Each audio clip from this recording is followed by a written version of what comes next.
Pagi. Pagi. Alhamdulillah. Luar biasa. Allahu Akbar. Yes. Sebelum kita mulai pembelajaran hari ini, alangkah lebih baiknya kita berdoa terlebih dahulu supaya pembelajaran dapat berjalan dengan lancar ya. Berdoa dimulai. Berdoa selesai. Apakah ada yang tidak masuk hari ini? Ada. Siapa? Dodi sama Naswa. Kenapa kok nggak masuk? Malas. Izin tadi ada suratnya, Bu. Oh ini ya? Iya. Oke.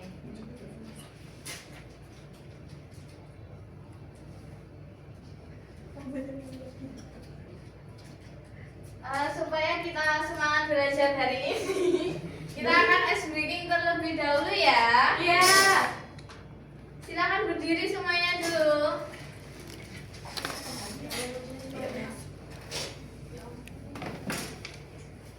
Oke, kali ini kita akan tepuk semangat velocity. Ada yang tahu nggak apa gimana gerakannya tepuk semangat velocity? Tahu, Aura tahu. Silakan dipimpin dulu teman-temannya ya. Ya, beri pas dulu sebelumnya untuk Aura ya. Nanti dikasih poin. 50 poin. Ya langsung lulus. Lulus auto ah. Ayo Aura silahkan dipimpin teman-temannya. Tepuk semangat velocity. Hu ha hu ha hu ha hu ha. Well, gitu ya teman-teman. Seperti itu ya. Gitu ya. Ayo silakan Aura ya. Juga ya? Iya. Ya, yuk. Tepuk semangat velocity. Hu ha hu ha hu ha. Well. Oke, terima kasih Aura ya. Silakan duduk kembali. Narsis banget.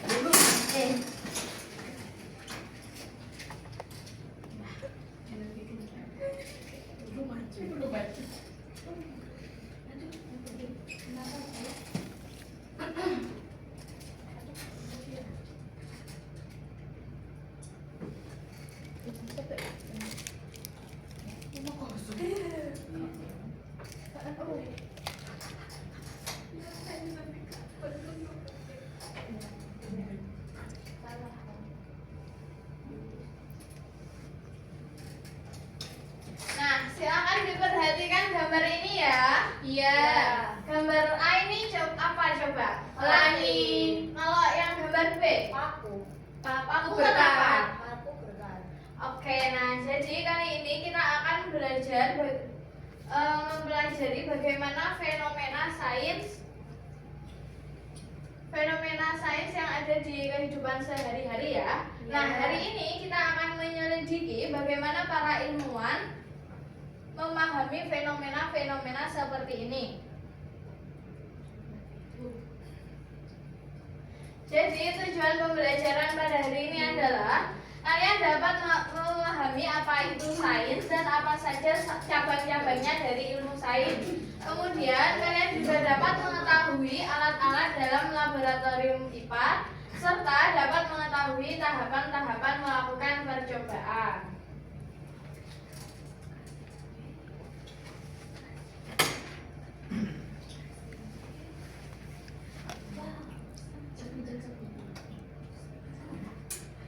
Nah, sebelumnya ada yang tahu nggak apa itu sains?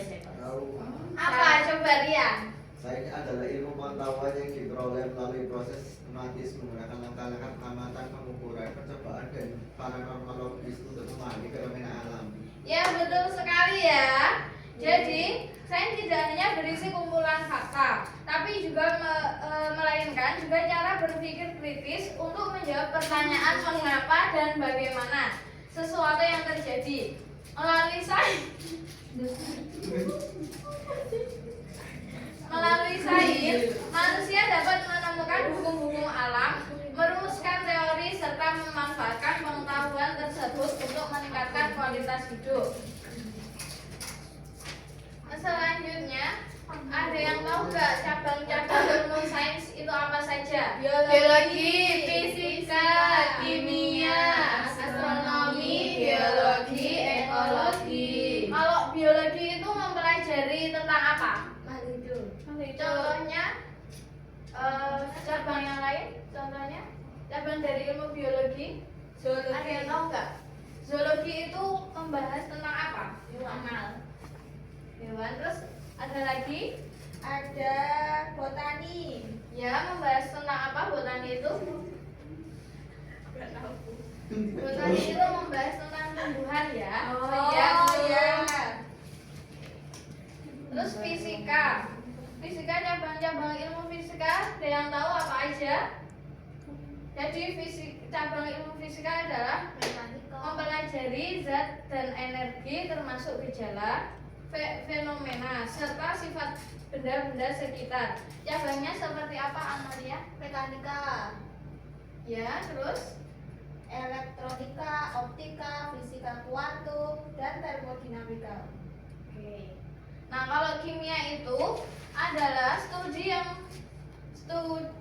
tentang susunan sifat dan reaksi unsur atau zat. Cabangnya antara lain yaitu kimia organik, kimia analitik, dan masih banyak lagi. Lalu ada cabang ilmu astronomi, yaitu ilmu yang membahas mengenai benda langit seperti matahari, bulan, bintang, dan planet.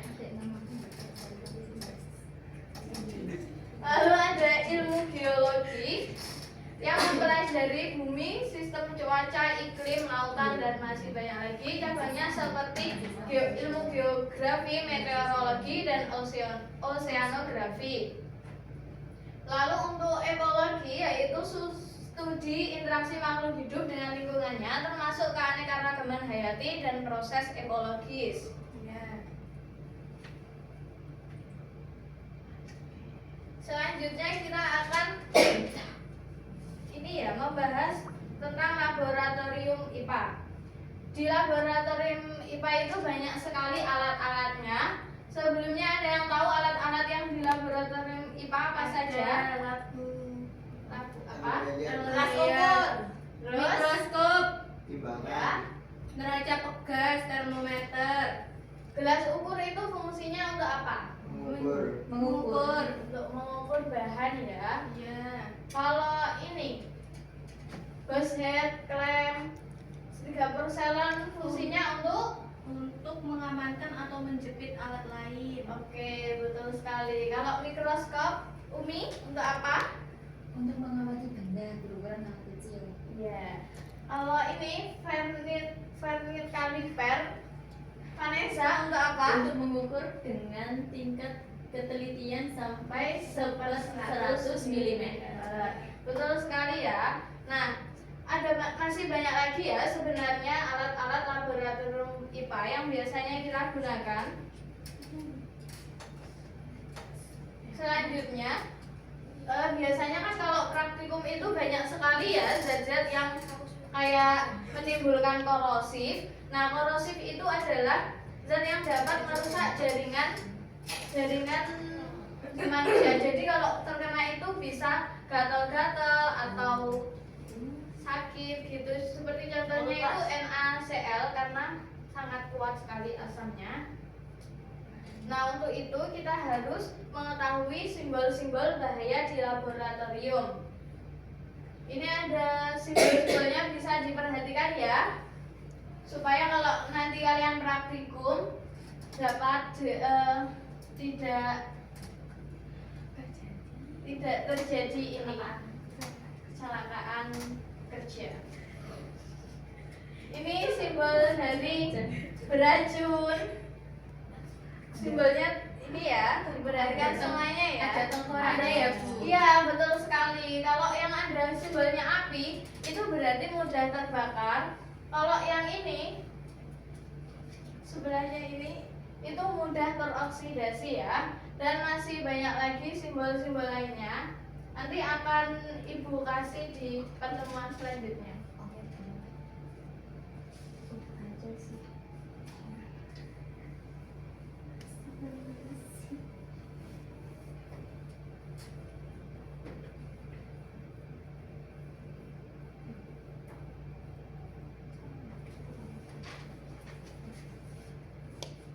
Selanjutnya ini ada langkah-langkah melakukan percobaan. Nah, ilmuwan sains bekerja seperti detektif dalam hal mengamati, bertanya, melakukan penyelidikan, dan mengumpulkan bukti-bukti lalu menyimpulkan. Cara kerja seperti ini disebut sebagai metode ilmiah. Nah, ada yang tahu nggak apa itu metode ilmiah? Langkah-langkah membuat laporan Ya, praktikum. betul sekali ya. Jadi metode ilmiah adalah langkah yang digunakan untuk meneliti suatu ilmu. Nah, sebagai calon ilmuwan di masa depan, kalian akan belajar menggunakan metode ilmiah. Sesungguhnya langkah-langkah metode ilmiah juga digunakan pada berbagai bidang pekerjaan. Tahapan metode ilmiah tersebut dapat dilakukan secara berurutan ya. Yang pertama yaitu dengan melakukan pengamatan atau observasi. Mengamati fenomena atau peristiwa secara cermat untuk mengidentifikasi masalah atau hal menarik yang ingin diteliti. Selanjutnya, tahap yang kedua yaitu membuat hipotesis dan mengidentifikasi variabel. Hipotesis adalah dugaan sementara. Nah, variabel yang akan diukur itu ada variabel bebas, variabel terikat, dan variabel kontrol. Selanjutnya, langkah yang ketiga yaitu membuat rancangan percobaan. Merancang prosedur atau langkah-langkah eksperimen untuk menguji hipotesis termasuk menentukan cara mengontrol variabel-variabel agar hasilnya valid. Selanjutnya yaitu dengan cara melakukan eksperimen atau percobaan yang sesuai dengan rancangan untuk mengumpulkan data dari pengamatan langsungnya itu. Kemudian tahap yang terakhir yaitu mengumpulkan dan menyajikan data. Nah, untuk menguji pemahaman kalian hari ini, Ibu akan memberikan LKPD ya. Ya. Sebelum Ibu bagi LKPD-nya, ada yang mau ditanyakan? Belum. Oke, kalau gitu kelompoknya dibagi menjadi dua ya. Ya. Kelompok sebelah kanan kelompok 1, sebelah kiri Ibu kelompok 2 ya. Iya, Bu. LKPD-nya dikerjakan dalam waktu 20 menit. Dikerjakan dengan baik dan benar ya. Iya, Ibu. Kalau ada yang tidak dipahami bisa ditanyakan ke Ibu. Iya, Bu. Oh, ini gini ya, Bu. Ya, betul. Dilanjutkan ya. Iya, terima kasih, Bu. Ini dikerjakan bersama-sama ya. Ya, ini kita udah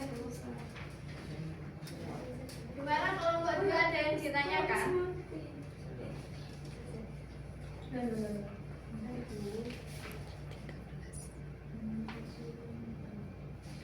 Ya, silakan dikerjakan dulu ya.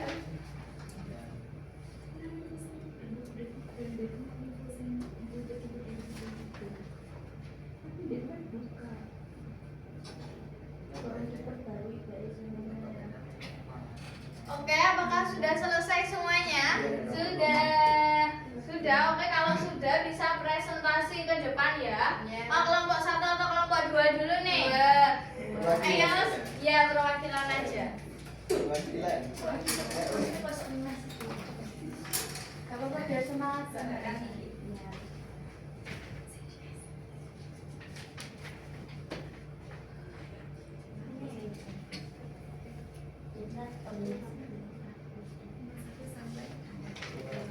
Saya menjawab nomor 1 sampai nomor 3. Ya.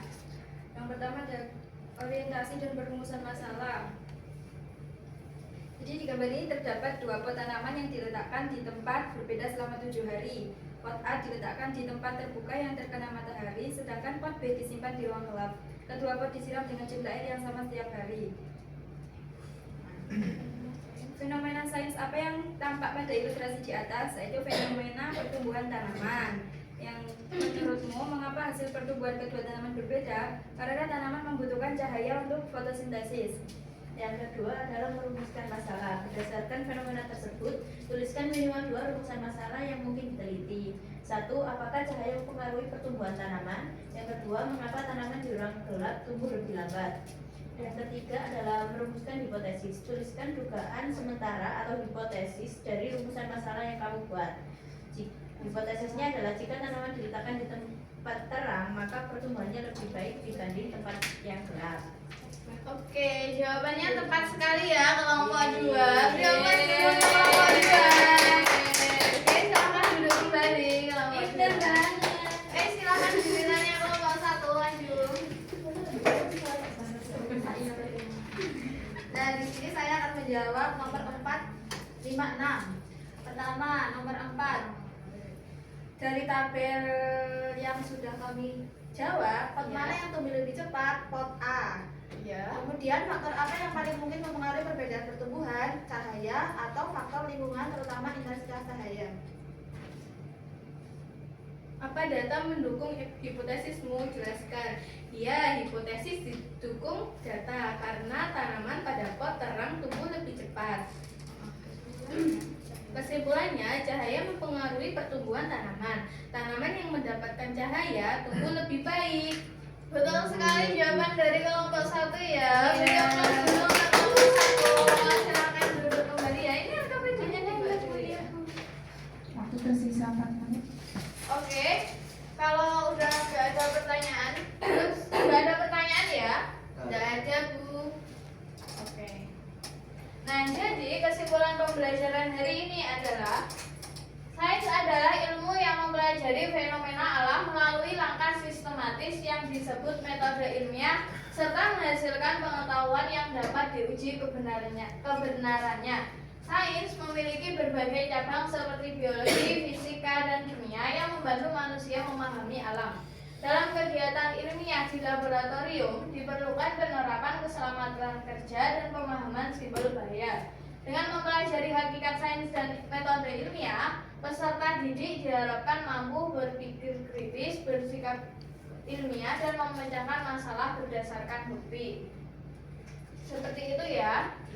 Kalau udah nggak ada pertanyaan, Ibu mau akhiri pembelajaran hari ini ya. Ya. Sebelum diakhiri, sebelum berdoa bersama-sama terlebih dahulu supaya pembelajaran yang telah kita laksanakan tadi dapat berjalan dengan lancar. Berdoa dimulai. Amin. Berdoa selesai. Oke, sampai sini dulu pembelajaran hari ini. Kurang lebihnya Ibu mohon maaf. Sampai jumpa di pertemuan selanjutnya. Wassalamualaikum warahmatullahi wabarakatuh.